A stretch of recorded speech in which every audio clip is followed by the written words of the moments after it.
Okay, folks, here I am with an Ask Shawna answer to a Ask Shawna question. Okay, this one is from Lotta, and Lotta says, Shawna, it was great meeting you in Wales recently.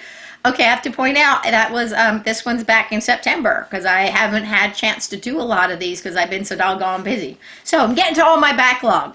Anyway, so it was great meeting you in Wales recently. Yay, it was nice to meet you too, Lotta. I hope you enjoyed the rest of your stay in the UK. Yep, and I'll be coming back this year. I was just wondering whether you have done any retraining of horses that get aggressive when transitioning to walk to trot whilst being worked on the ground or at liberty, please. Yes, I have. Now, let's kind of first think about the origin of their behavior, because typically when they go to an aggressive attitude, when they've been asked to move forward, there's a reason this has happened. It's not just that they're mean and they want to be mean. This has happened pretty much usually out of some sort of defense mechanism, one way, shape, or form. So whether it was pain that caused it the first time, or fear of pain, or fear of repercussions from a human, or fear of doing the wrong thing, which would be repercussions. It doesn't really matter what that is, but keep in mind, they're not trying to be bad. They're trying to take care of themselves. And that's, I think, if we can kind of understand that and have a little compassion for it, it can help us to break it down a little bit easier and to not take it so personally. Because I know that it's easy when you see that kind of attitude and it scares you, that it's easy to kind of get defensive. And we certainly don't want to do it. It's really, we want to take our emotions out of it as much as we can so that we can really help them through this and really kind of see it for what it is.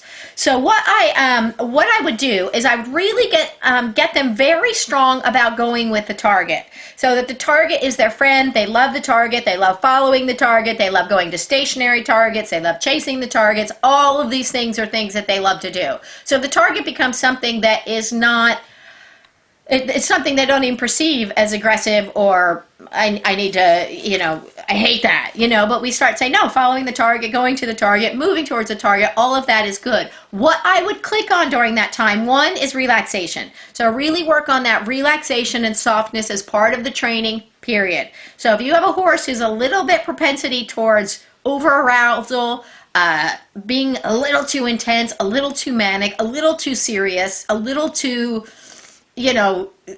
just rigid and tense about it, then I would kind of break it down and just work for softness for a little bit. And just, do little things that might help to create softness, whether that's working him after he's been fed, whether it's working him after exercise, whether it's working him before he's been fed or before exercise, or, whatever can help to set him up for success. It helps him to be nice and relaxed and not feeling so tense.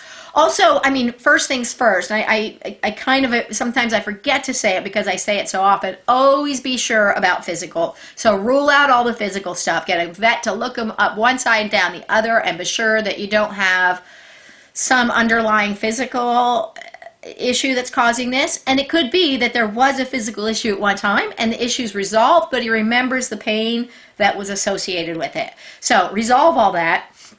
And so then do what you can to help get him, so he loves targeting, and he has a good soft attitude about the training. When you come up, he can stand quietly beside you, nice and relaxed. You can kind of do things, pick up his feet, touch the target, and work on those kind of things. As that's going good, the next thing I would do is start to ask him to move. And what I'd be doing in this, because we know that movement is a place that we're really trying to get to, when we got all that soft and good, I would start clicking soft movement, soft movement, soft movement. But I'd be clicking a lot of movement once I got the attitude sorted out. And remember, attitude is over behavior all the time. Teaching stuff is easy. Getting that right attitude is the tricky part. That's much harder than teaching stuff. Once you get the right attitude, it's cakewalk. They just love the training. They're good. They're interested. They have that right balance between energy and relax. And we got it all sorted out then, and the rest is super easy. But getting that attitude established and sorted out is the most important thing. So so once you have that kind of part sorted out, the next thing I'd start doing is asking him to just hold the target out in front. And as he goes forward, click and reinforce. You don't need to click and reinforce touching the target as much as they're going towards the target. Remember, the target is there to generate the activity in this situation. It is not, we want to fade the target from the picture. We just want the target to create the movement. So a lot of times people get focused on the touching of the target at this, but we don't necessarily need that. We need him to go, okay, I'm going to walk. And when he walks nicely with that relaxed attitude, I would click and reinforce and build that up slowly till, and you can get, instead of just a short target, you know, the little handheld target, you get the telescoping target, which goes out longer, or you can move up to even the you can put the target head on those telescoping paint pulls. They're aluminum paint pulls that you can get like at a hardware store, you know, and they are terrific because they can go up to 8 feet, 10 feet, and the aluminum ones are much lighter because they're hollow and light. So you can get some distance where he can then start to kind of be going out on a bigger circle, but he's still just following the target, which is familiar. So we're kind of starting to transition from his old, I hate this, to this new thing in a new way. We've come at it completely sideways and out of the blue, and this will help him to feel, I mean, it'll just change the context for him. So I imagine at this point when you go in and say, okay, let's transition from a walk to a trot, he goes, oh no, I have this old routine all worked out, and immediately goes there without even thinking at this point. He's like, nope, this is what I do. I don't do that. I do this. So that behavior has a lot of weight on that side of the scale. We want to start putting more and more and more and more weight on this new side of the scale of going forward. But by taking the target and bringing to that place, I think you will be coming at it completely differently, and I think you can create the right behavior. So as you do that, you get the walk really good, get a faster walk very good. And at first it may be, I would do a really slow walk, so I'm moving, not at first, but when you get him good at it, I would start moving the target kind of slow, almost to the point where it's, sometimes if we walk so slow, it's almost difficult for him. You know, it's like, just move the target. And then when you move forward yourself or move the target forward, they're like, oh, thank goodness. And they take a big transition, a big reaching step, because they just kind of like, oh good, I get to actually move this time. I click and reinforce that of it because it is a decision to make a big upward transition. Even though it's only from a slow walk to a faster walk, it's that beginning of that transition thought.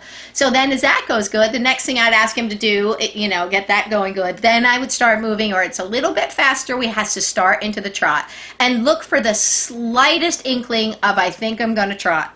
So at first it's kind of going to walk faster, but as soon as you kind of see that little tiny, that little nuance that says I'm about to trot, click and reinforce that and look for it with relaxation. I think because he's not going to be driven, there's not a whip, there's not something behind him, I think you're going to have a completely different response, but it's completely his choice now. If he doesn't want to go, there's no ramifications of anything else happening. You're just going, well, the target went on without you. You're just not going to get reinforced. Let's go back and let's build again. And I think that you're going to be, by taking the pressure out of it, because I'm sure what brought him to this point with this aggression was pressure came somewhere along the lines when he was feeling the fear or the pain or the whatever it might be. So I think by taking the pressure out of it and saying, well, you don't have to do it, we'll try again, you're not going to see the aggressive thing. You'll probably just won't see trotting. So if you don't see the trotting, it means I'd go back to getting, the transitions between slower walk and faster walk and moving up to the trot, and I guarantee you will be getting the trot as long as he doesn't have something physically inhibiting him. And you will definitely get it. It's just a matter of breaking down those little steps. So I know that you will get there. I've been through this a lot myself, so I know you'll get there. So what I want you to do, Lotta, is keep me posted. Let me know how your progress is going and how he's coming along, if it's a specific horse or if it's just a generic situation. But I'm always here to help. So, and I'll be getting to the questions much more readily now. Things have slowed down a little bit through this time of year.